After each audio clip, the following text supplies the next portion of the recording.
तो नमस्कार दोस्तों, स्वागत है आपका हमारे चैनल वेद की पाठशाला में। दोस्तों, जैसा कि हमने पिछली क्लास में बहुपद एक महत्वपूर्ण टॉपिक बेसिक कॉन्सेप्ट पढ़ा था, आज हम उसी के आगे जो उसका बेसिक कॉन्सेप्ट बचा हुआ था उसी को आज हम सीखने जा रहे हैं। आइए देखते हैं, बहुत ही इंपॉर्टेंट क्लास है, भागिए नहीं, लास्ट तक क्लास को देखिए। बहुपद हमने जैसा कि द्विघात बहुपद पढ़ लिया था, आज हम पढ़ेंगे त्रिघात बहुपद। त्रिघात बहुपद, त्रिघात बहुपद, त्रिघात बहुपद। त्रिघात बहुपद क्या होता है? घात 3 का बहुपद, यहां हम लिखेंगे घात 3 का बहुपद त्रिघात बहुपद कहलाता है। त्रिघात बहुपद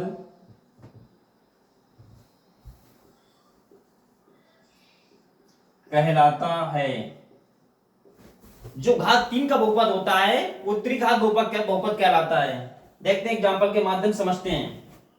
इसको इंग्लिश में बोलते हैं क्यूबिक पॉलिनोमियल। इसको इंग्लिश में बोलते हैं क्या? Cubic polynomial. त्रिघात बहुपद को इंग्लिश में क्या बोलते हैं? Cubic polynomial. Cubic polynomial, cubic polynomial. Example इसका हम देखते हैं, एग्जाम्पल समझते हैं। जैसे एग्जाम्पल में जैसे लिखा हो 2 माइनस एक्स क्यूब लिखा हुआ है, कामा, इसके बाद लिखा है जैसे एक्स क्यूब लिखा हुआ है, कामा, जैसे लिखा हुआ है 3x क्यूब माइनस के 2x स्क्वायर और प्लस x माइनस 1। इसमें जो है घात 3 का बहुपद त्रिघात बहुपद कहलाता है। ये इसमें घात 3 है, तो ये सभी क्या है? त्रिघात बहुपद हैं, क्योंकि घात 3 का बहुपद त्रिघात बहुपद कहलाता है। इसका जो व्यापक रूप होता है उसको भी हम देखते हैं। इसका व्यापक रूप क्या होता है? यहां हम लिखेंगे व्यापक रूप। इसका व्यापक रूप क्या होता है? इसका व्यापक रूप होता है ax cube plus bx square, ax cube plus bx square plus cx plus d, ये इसका व्यापक रूप होता है।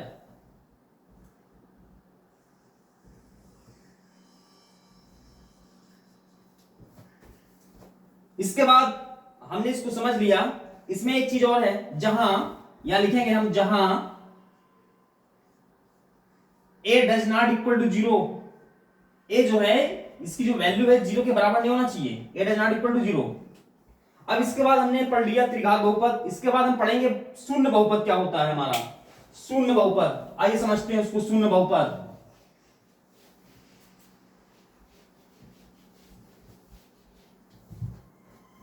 अब इसके बाद हम सीखेंगे शून्य बहुपद क्या होता है। शून्य बहुपद, शून्य बहुपद क्या होता है? जब चर की घात शून्य हो, यहां पे हम लिखेंगे जब चर की घात शून्य हो, जब चर की घात क्या हो? शून्य हो। जब चर की घात शून्य हो तो शून्य बहुपद कहलाता है। जैसे एग्जाम्पल के माध्यम समझते हैं हम। एग्जाम्पल,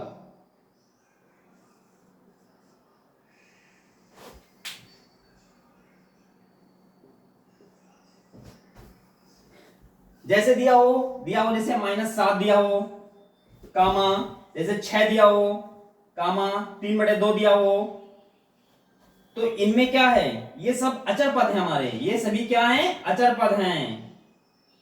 अचर पद हैं, ये सभी अचर बहुपद हैं। क्या हैं? अचर बहुपद। और इनमें घात जो है वो क्या है? घात हमारी क्या है? 0। इनमें सब में घात क्या रहेगी? शून्य रहेगी। घात बराबर 0, घात इन सब की शून्य होगी। तो हमने इसको समझ लिया, शून्य बहुपद क्या होता है? जब चर की घात शून्य हो। जैसे -7 दिया है, इनका जो पावर रहेगा क्या रहेगा? शून्य रहेगा। जैसे यहाँ 6 दिया है, 3/2 दिया है, ये सभी अचर बहुपद हैं और इनकी जो घात है वो क्या है? शून्य। तो ये आपको अच्छे समझ में आ गया होगा। इसके बाद हम आगे पढ़ रहे हैं बहुपद के शून्यक मूल। बहुपद के शून्यक मूल बहुत इंपॉर्टेंट है ये, और एग्जाम में आता है, ये एग्जाम में जरूर आएगा, बोर्ड एग्जाम में हर बार पूछा जाता है ये। बिल्कुल क्लास आप मिस मत करिए, ध्यान से आप समझिए, बहुत महत्वपूर्ण क्लास है। बहुपद के शून्यक, बहुपद के शून्यक मूल, बहुपद के शून्यक मूल, बहुपद के शून्यक मूल। हाँ, इसको हम देखते हैं। जितनी घात उतने शून्यक, जितनी घात उतने शून्यक, क्या होता है इसका? जितनी घात, जितनी घात बराबर उतने ही शून्यक, उतने शून्यक।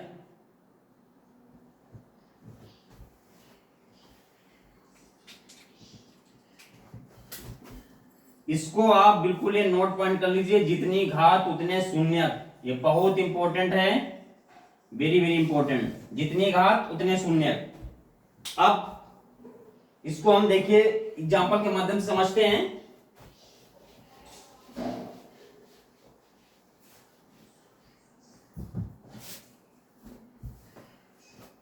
जैसे जो हमारा रैखिक बहुपद होता है, रैखिक बहुपद, रैखिक बहुपद, रैखिक बहुपद। इसके बाद क्या होता है हमारा? द्विघात बहुपद, द्विघात बहुपद, द्विघात बहुपद। इसके बाद क्या होता है हमारा? द्विघात बहुपद के बाद में द्विघात बहुपद हो गया। इसके बाद हमारा त्रिघात हो गया। क्या हो गया? त्रिघात बहुपद हो गया, त्रिघात बहुपद।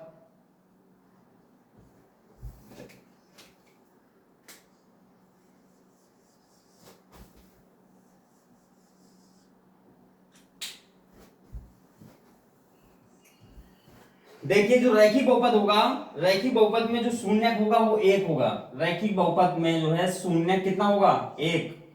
रैखिक बहुपद का जो शून्यक होगा वो एक होगा। इसका जो शून्यक होगा वो कितना होगा? एक। शून्यक एक होगा। और जो द्विघात बहुपद है, द्विघात बहुपद का जो शून्यक होगा वो कितना होगा? दो। द्विघात बहुपद का शून्यक, इसका शून्यक होगा दो। कितना होगा? दो। और त्रिघात बहुपद का शून्यक कितना होगा? तीन। त्रिघात बहुपद का शून्य कितना होगा? तीन। ये बहुत इंपॉर्टेंट है, नोट यहाँ पे लिख लेंगे हम। एक चीज और हम लिख लेंगे यहाँ पे, नोट पॉइंट है, बहुत इंपॉर्टेंट है। ये एनसीईआरटी में है नहीं, लेकिन इसको आप नोट कर लीजिएगा। नोट, द्विघात बहुपद का ग्राफ, जो द्विघात बहुपद का ग्राफ होता है, द्विघात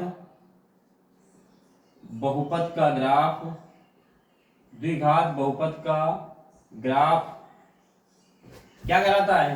परवलय कहलाता है। परवलय, परवलय, परवलय। इसको इंग्लिश में कहते हैं पैराबोला। इंग्लिश में क्या कहते हैं इसको? पैराबोला। परवलय इंग्लिश में कहते हैं इसको पैराबोला।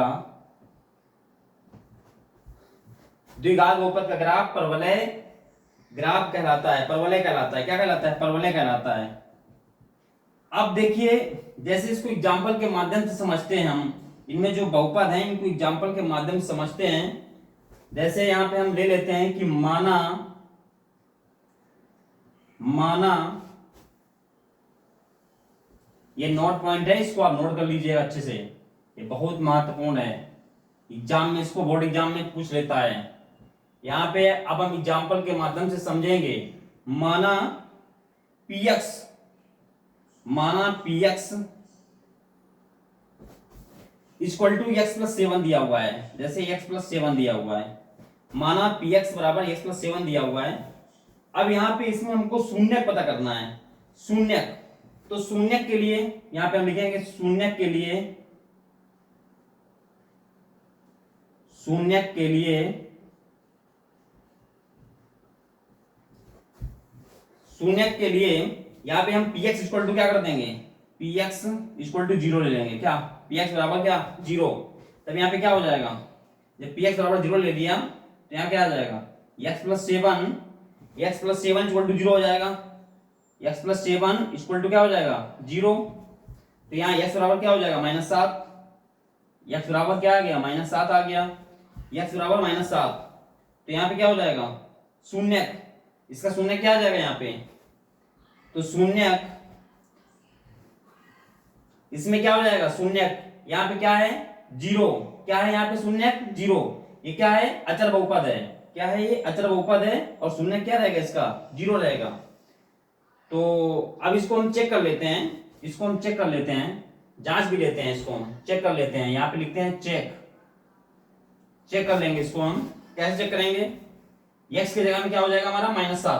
तो यहाँ px बराबर x प्लस 7 दिया हुआ था, तो यहाँ पे क्या हो जाएगा p x की जगह में क्या हो जाएगा -7, p -7 बराबर क्या हो जाएगा यहाँ पे x प्लस 7 है, तो x की जगह में क्या हो जाएगा -7 प्लस के 7, ये हो गया। अब इसको देखिए, ये माइनस के साथ प्लस का साथ कैंसिल हो जाएगा, क्या आ जाएगा 0, क्या आ जाएगा 0 आंसर।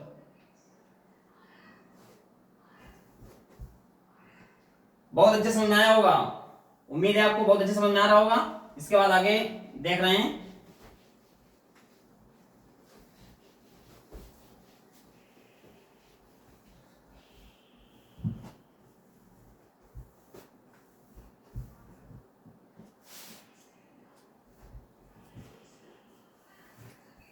जो शून्यक बहुपद होता है हमारा, यहां पे हम लिख लेंगे शून्यक बहुपद, शून्यक बहुपद, उसमें आप नोट पॉइंट लीजिएगा। शून्यक बहुपद में, शून्यक बहुपद,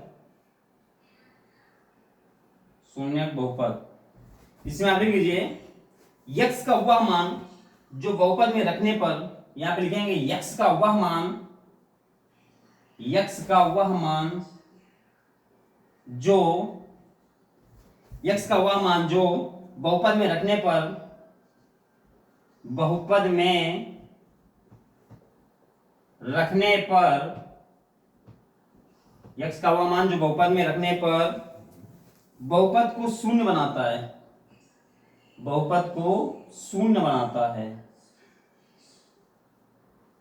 को शून्य बनाता है, क्या कहलाता है शून्य बहुपद कहलाता है। क्या कहलाता है, उसे शून्य कहते हैं। लिखेंगे उसे शून्य कहते हैं।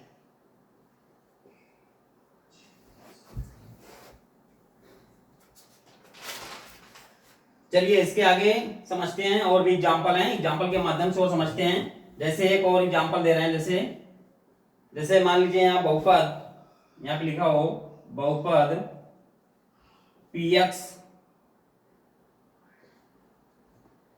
इक्वल टू दिया हो x स्क्वायर माइनस 4, क्या दिया हो x स्क्वायर माइनस के 4 दे रखा हो, x स्क्वायर माइनस के 4 दे रखा है। तब यहाँ पे क्या होगा, शून्यकों की संख्या कितनी हो जाएगी, यहाँ पे शून्यकों की संख्या कितनी हो जाएगी, क्योंकि इसमें अधिकतम घात कितनी है 2, यहाँ पे घात कितनी है 2, अधिकतम घात बराबर कितनी है 2। तो शून्यकों की संख्या कितनी हो जाएगी, शून्यकों की संख्या, शून्यकों की संख्या इक्वल टू कितना हो जाएगा 2 हो जाएगा। अब इसको हम क्या करते हैं देख लेते हैं चेक करके। तो यहाँ पे हम लिखेंगे शून्यक के लिए, यहाँ पे हम लिख लेंगे शून्यक के लिए, शून्यक के लिए, शून्यक के लिए। तो यहाँ पे क्या हो जाएगा, px बराबर क्या है, px बराबर दिया हुआ है यहाँ x स्क्वायर माइनस 4 दिया हुआ है। तो यहाँ पे हम रखेंगे px बराबर, यहाँ पे लिख लेंगे px इक्वल टू क्या 0। तो यहाँ पे क्या हो जाएगा x स्क्वायर माइनस के 4 इक्वल टू क्या हो जाएगा 0 हो जाएगा। तो x बराबर क्या हो जाएगा, x square minus 4 equal to 0 हो गया। तो x स्क्वायर इक्वल टू क्या हो जाएगा, ये माइनस को जाएगा प्लस हो जाएगा 4 हो जाएगा। तो ये x इक्वल टू क्या हो जाएगा प्लस माइनस √4 हो जाएगा, बराबर इसका कितना आ जाएगा प्लस माइनस कितना आ जाएगा 2 आ जाएगा। कितना आ गया प्लस माइनस 2 आ गया। तो इसके दो आंसर आएंगे, इसके आंसर कितने आएंगे, इसके आंसर हमारे पास 2 आएंगे। एक आंसर हमारे पास आएगा, इसके आंसर हमें 2 प्राप्त हो रहे हैं, एक आंसर इसका प्राप्त हो जाएगा +2 और एक आंसर प्राप्त हो जाएगा इसका क्या -2। एक आंसर इसका प्राप्त क्या हो जाएगा, +2, एक आंसर प्राप्त हो जाएगा इसका -2।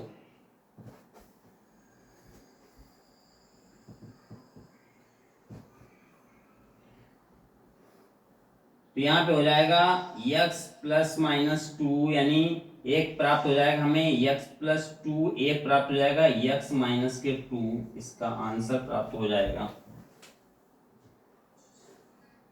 चलिए इसकी हम जांच भी कर लेते हैं, इसकी हम जांच भी कर लेंगे। देखिए यहाँ पे हम चेक कर लेंगे, इसको जांच कर लेंगे इसकी चेक। जैसे कि यहाँ पे लिखा हुआ था, यदि हम यहाँ x की जगह में, सॉरी यहाँ पे प्लस हमने कर दिया है, सॉरी x इक्वल टू क्या आ जाएगा, एक बार +2 आ जाएगा, यानी 2 आ जाएगा, और एक बार क्या आ जाएगा, -2 आ जाएगा। क्या आ जाएगा, -2 आ जाएगा। तो यहाँ पे क्या हो जाएगा, हम इसको चेक कर लेते हैं, एक बार +2 रख करके, एक बार -2 रख करके हम इसको देख लेते हैं। तो यहाँ पर हो जाएगा p +2 यदि रखेंगे, px इक्वल टू क्या हो जाएगा, x² -4 है ना, तो यहाँ पे हो जाएगा x की जगह में हम अगर 2 रखेंगे तो कितना हो जाएगा, 2 का स्क्वायर हो जाएगा, -4 हो जाएगा। तो 2 का स्क्वायर करेंगे कितना आएगा, 4 आएगा, -4 कर देंगे, +4 -4 कैंसिल, कितना आ गया, 0 आ गया। यदि हम यहाँ पे -2 रखेंगे x की जगह में, तो यहाँ पे क्या हो जाएगा, p -2 हो जाएगा इक्वल टू, यहाँ x² -4 है, तो x की जगह में क्या हो जाएगा, -2 का स्क्वायर हो जाएगा, प्लस का 4 हो गया, माइनस का स्क्वायर प्लस हो गया, 2 का स्क्वायर कितना हो गया, 4 हो गया। तो यहाँ कितना आ गया, 4 आ गया, -4 कैंसिल कर देंगे, कितना आ जाएगा, 0 आ गया। ये इसका आंसर। उम्मीद है ये बहुत ही अच्छे से स्टेप बाय स्टेप इसके जो कॉन्सेप्ट हैं वो आपको समझ में आए होंगे, और ये बहुत ही इंपॉर्टेंट हैं। आप इनको नोट पॉइंट कर लीजिए और इनको लर्न करिए। ये आपकी जो है परीक्षा के लिए, एग्जाम के लिए बहुत ही महत्वपूर्ण है। अब इसके बाद हम चैप्टर पे चलते हैं, जो हमारा प्रश्नावली जो है 2.1 जो है, इसका हम देख लेते हैं एग्जाम्पल। उदाहरण जो फर्स्ट है उसको हम देखते हैं क्या कह रहा है इसमें। क्वेश्चन जो फर्स्ट है उसमें क्या कह रहा है, क्वेश्चन फर्स्ट में कह रहा है, नीचे दी गई आकृति 2.9 में, यहां लिखा हुआ है नीचे दी गई आकृति 2.9 में, नीचे दी गई आकृति 2.9 में ग्राफों को देखिए, कह रहा है ग्राफों को देखिए,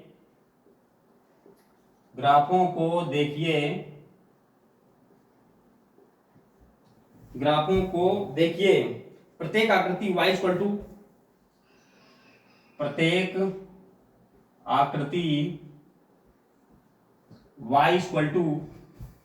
आकृति y इक्वल टू क्या है, px, y equal to px, जहां px एक बहुपद है,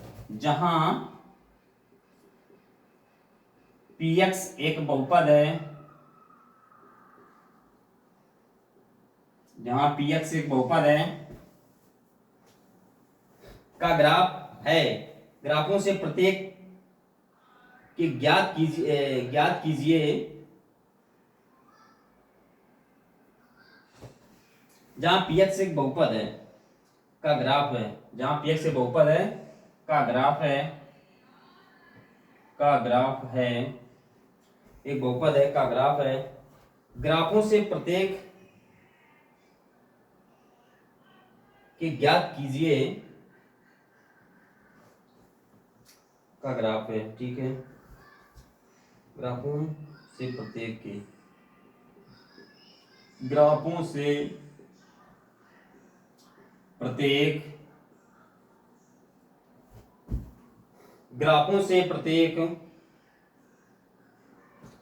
की ज्ञात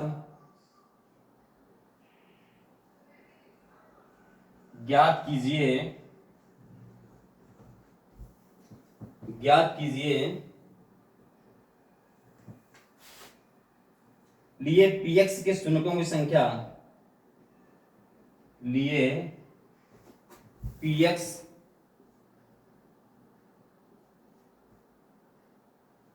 px के शून्यकों की संख्या, शून्यकों की संख्या। यहां कह रहा है क्वेश्चन में कि नीचे दी गई आकृति 2.9 में ग्राफों को देखिए, प्रत्येक आकृति y इक्वल टू px, जहां px एक बहुपद है का ग्राफ है, ग्राफों से प्रत्येक की ज्ञात कीजिए, लिए px के शून्यकों की संख्या। ठीक है, चलिए यहाँ पे पहला नंबर जो इसका दिया हुआ है उसको हम समझ लेते हैं। जैसा कि आप यहाँ पे पढ़ चुके हैं, आपने 9th में पढ़ा होगा,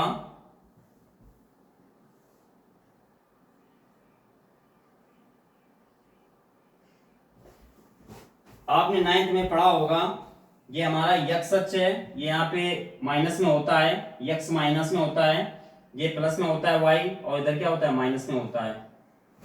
यहाँ पे हमारा क्या हो गया, सेंटर हमारा है, सेंटर ये बिंदु है हमारा O, यहाँ O इसको मान लेते हैं O, ये सेंटर हो गया। अब इसमें क्या कह रहा है, इसमें शून्यकों की संख्या बतानी है हमको। तो पहले नंबर में जो आकृति बनी हुई है, ये हमारी आकृति ऐसे करके ऐसे गई हुई है। अब यहाँ पे हमको इसमें शून्यकों की संख्या बतानी है। तो एक चीज हम ध्यान से समझ लेंगे कि जितने कट पॉइंट, यहाँ पे नोट करके आप लिख लीजिए, नोट, जितने कट पॉइंट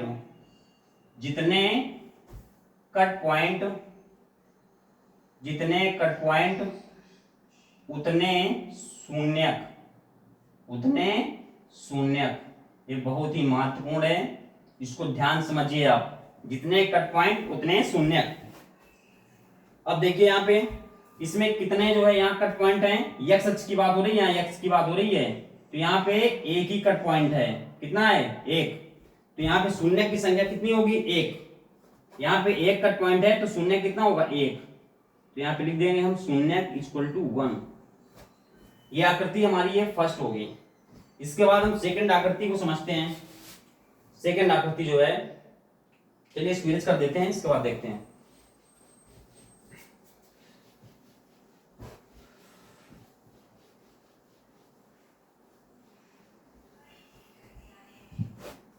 इसके बाद आकृति हमारी दी हुई है,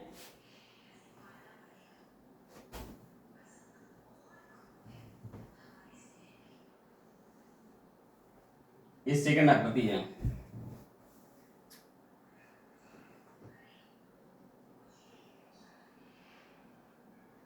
यहाँ पे हमारा x हो गया, यहाँ x माइनस में हो गया, यहाँ y प्लस में हो गया, यहाँ y माइनस में हो गया।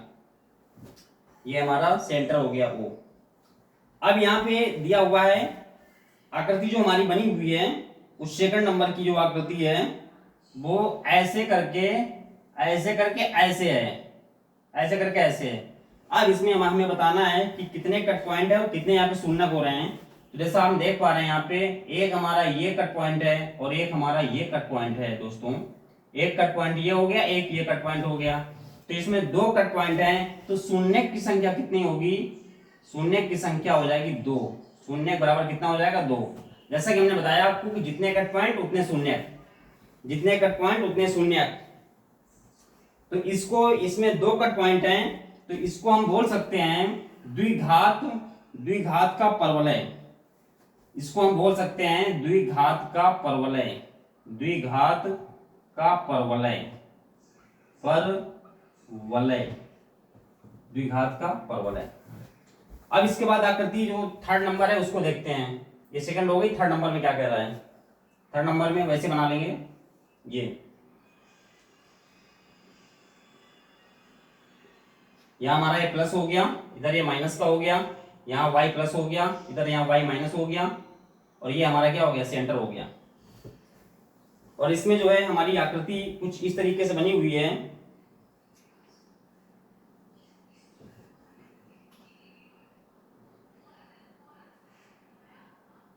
ये ऐसे करके ऐसे गया है, फिर ऐसे करके ऐसे गया है, इस आकृति में ऐसे है। तो यहाँ पे इसमें आप जैसा देख पा रहे हैं कि इसमें कितने कट पॉइंट लगे हुए हैं, इसमें कितने कट पॉइंट लगे हुए हैं। यहाँ पे एक कट पॉइंट ये हो गया, एक कट पॉइंट ये हो गया, और एक कट पॉइंट ये हो गया। तो यहाँ पे कट पॉइंट हमारे कितने हैं, 3। इसमें हमारे 3 कट पॉइंट हैं, तो हमारे शून्यकों की संख्या कितनी हो जाएगी दोस्तों? इसमें जितने कट पॉइंट उतने शून्यक, 1 2 3 कट पॉइंट तो 3 शून्यक। तो यहाँ पे हम लिखेंगे शून्यक, शून्यक बराबर कितना हो जाएगा? 3। चलिए इसके बाद में इसकी आकृति जो चौथे नंबर की है उसको देख लेते हैं। चौथे नंबर में क्या कह रहा है?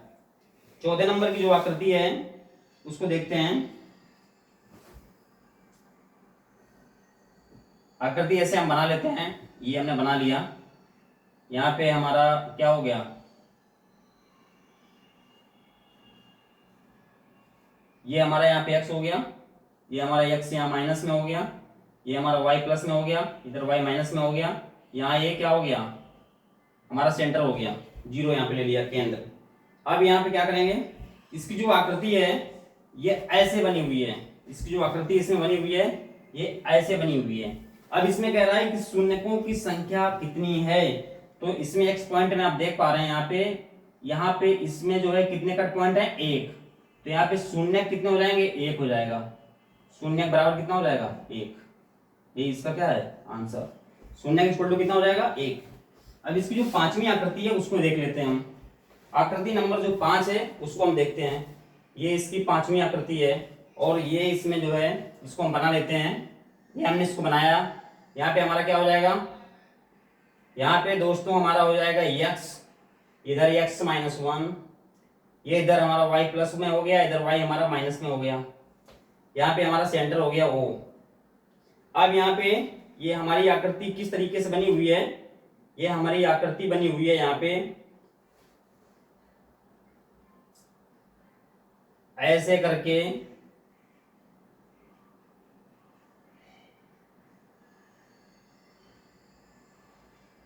ऐसे आकृति है हमारी, इस कुछ इस तरीके से ऐसे आकृति है।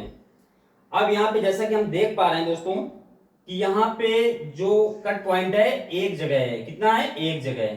ये कट पॉइंट है यहाँ पे, तो इसमें शून्य कितना हो जाएगा? 1 हो जाएगा। शून्य बराबर कितना हो जाएगा? 1 हो जाएगा। दोस्तों उम्मीद है कि ये क्लास आपको बहुत अच्छे समझ में आई होगी। स्टेप बाय स्टेप आपने इसको अच्छे से समझा होगा। अब इसके बाद जो भी आगे क्वेश्चंस हैं वो नेक्स्ट क्लास में दोस्तों हम आपकी जो तैयारी है वो स्टेप बाय स्टेप बहुत ही अच्छे से कराएंगे। तो इसके लिए आप हमारे चैनल वेद की पाठशाला को सब्सक्राइब कर लीजिए। इसके बाद जो भी आगे क्वेश्चन है वो नेक्स्ट क्लास में। Thank you.